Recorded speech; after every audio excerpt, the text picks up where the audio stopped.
पुरची की जरा वेगवेगळं झालं आणि मटण नवऱ्यानं खाल्लं नाही म्हणून म्हणलं करावे ते जरा.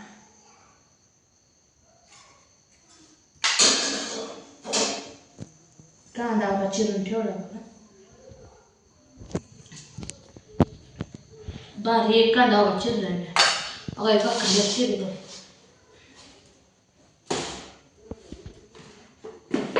केलं चटणी टाकते.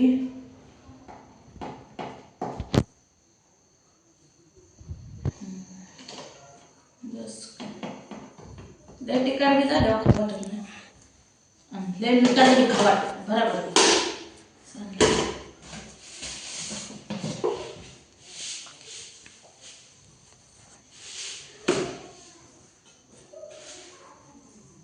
मीठ टाकलं बघा. भाकरी करून घेतली आजीच्या, म्हणलं आता अंड्याच्या पोळ्या.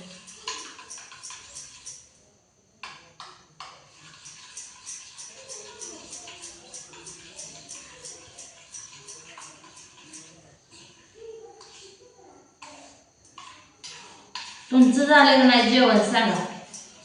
काय काय केलं तुम्ही स्वयंपाक, कशाचा केलता? कोणी मटण आणलं होतं का काय?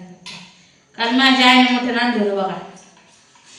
हा बाहेर पोराला म्हणते ती ये मटण खायला बापू, आमचं वडील म्हणते ती या मटण खायला, मटण आणले बोकडाचं. बर बर खावा मी खातोय की. मग ते एकदम आणलं म्हणजे तुम्ही 1.5-2 किलो आणता. तुमचं काय हो मोठी माणसं, वडील चिडवतात मला.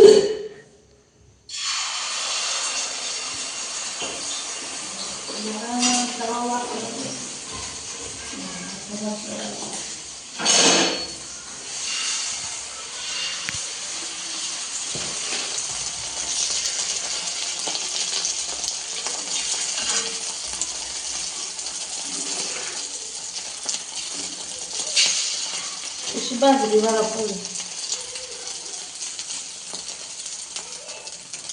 मोठ्या गॅसवर भाकरी करून घेतली, भाकरी ठेवा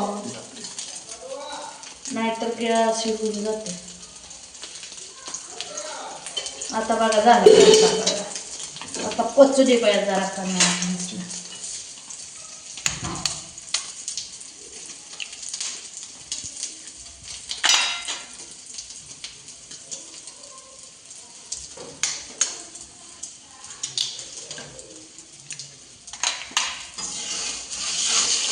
अरे भाकरीचा तवा आहे, ही निघते का नाही पुरी मला कठीण आहे. म्हणजे जरा निघते का नाही भेट भेट चालली बरं का. 2च अंडी झाले.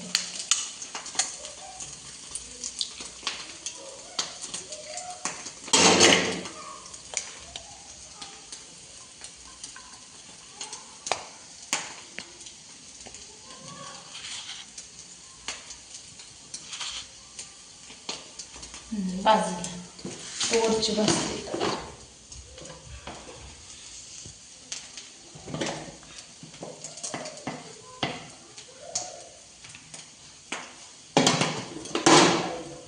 वरच्या भाजी आली.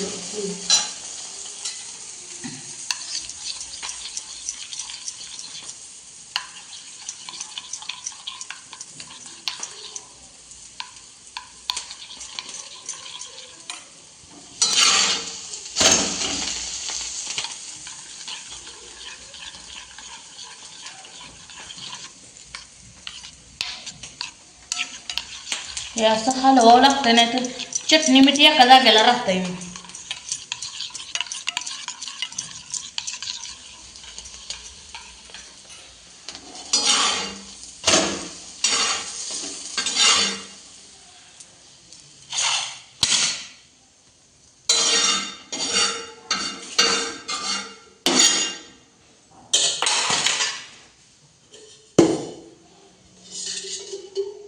आज पोरासनी तिखटाचे जिथे आज मिठाचे नाही देत.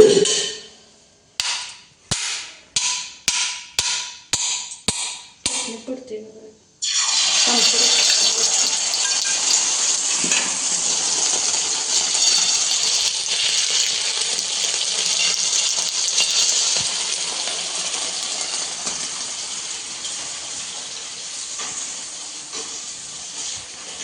अंड्याच्या पोळ्या बघून कोणाच्या तोंडाला पाणी सुटलं सांगा.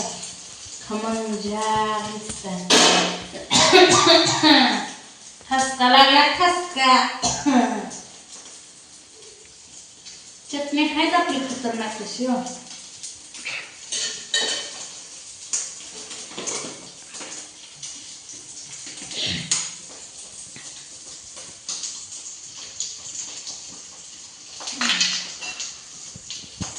वरचं पचूस तर खाली सोडून घे.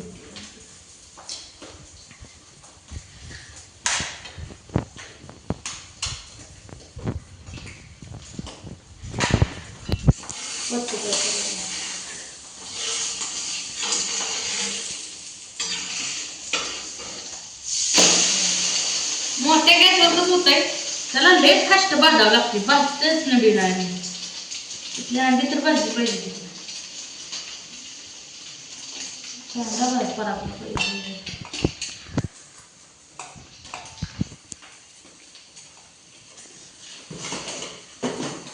कांदा टाकून सगळं अंड्याच्या पोळ्या गोल गरगरीत आलेल्या बरं का.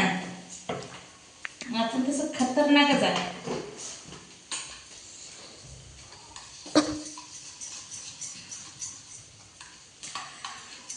आपल्याला पोळ्याला अंड्याची जमतीच्या पोळ्या आडायच्या. मटण तेवढं झणझणीत रगेल ह्या.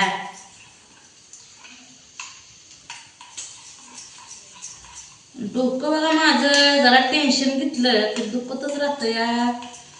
काय उपाय असला सांगा मला तुमच्याकडे. असा डोकं दुखाय जर राहावं असा काय उपाय असला तर सांगा. झेंडू बाम लावून लावून मी डोक्याचं कातडं निघून जायचं माझ्या झेंडू बामला. नाही आणि पोळ्या खाल्ल्या आता राहायला वाटतं.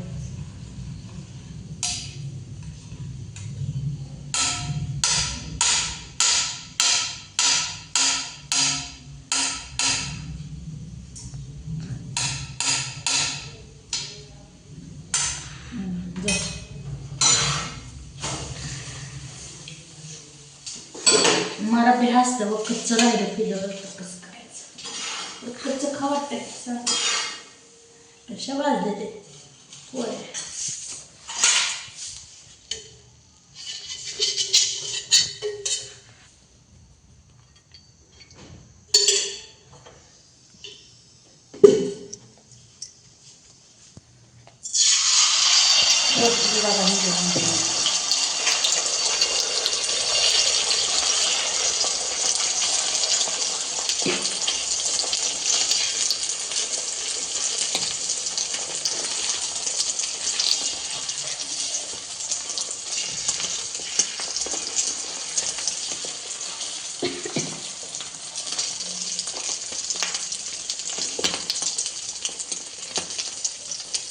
बस तेल चांगलं.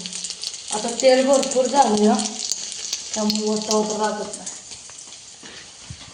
तर मित्रांनो सांगा कशा अंड्याच्या पोळ्या झालेल्या आहेत. आज पुन्हा कुठल्याच तोंडाला पाणी सुटलंय. सुटलं आपलं जर तोंडाचं पाणी घेऊन नका बरं का या अंड्याच्या पोळ्या खायला.